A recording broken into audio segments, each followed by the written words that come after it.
एक होती, एक होती, एक होता. कावळ्याचं घर होतं, चिमणीचं घर होतं.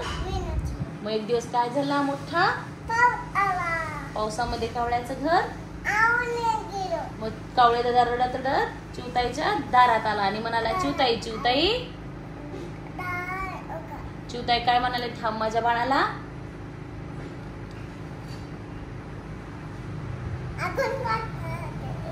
मग कावळे दादा तिथेच थांबला. थोड्या वेळानंतर आणखी म्हणाला, चिवताई चिवताई दार उघड. चिवताई काय म्हणाले, थांब माझ्या बाळाला. मग कावळे दादा तिथेच थांबला. थोड्या वेळानंतर आणखीन आला आणि म्हणाला, चिवताई चिवताई दार उघड. चिवताई काय म्हणाले, थांब माझ्या बाळाला. मग कावळे दादा तिथेच थांबला. थोड्या वेळानंतर आणखीन आला आणि म्हणाला, चिवताई चिवताई दार उघड.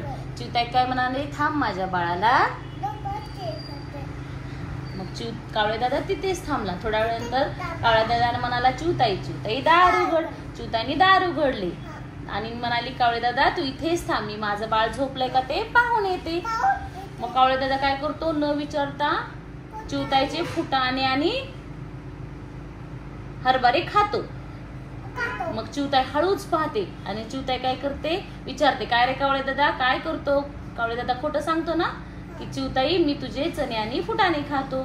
चिवताईला राग येतो. चिवताई काय करते, चुलीतलं लाकूड काढते आणि त्याच्या शेपटीला. मग कावळे दादा ओरडत ओरडत जातो, चिवताई चिवताई मला माफ कर, मी तुझे चणे फुटाणे न विचारता खाल्ले. म्हणजेच कोणीही कुठलीही गोष्ट घेताना विचारल्याशिवाय खायची का, आणि बाबाच्या वस्तूंना हात लावायचा का विचारल्याशिवाय, डॅडाच्या विचारल्याशिवाय कुठल्याही वस्तू घ्यायच्या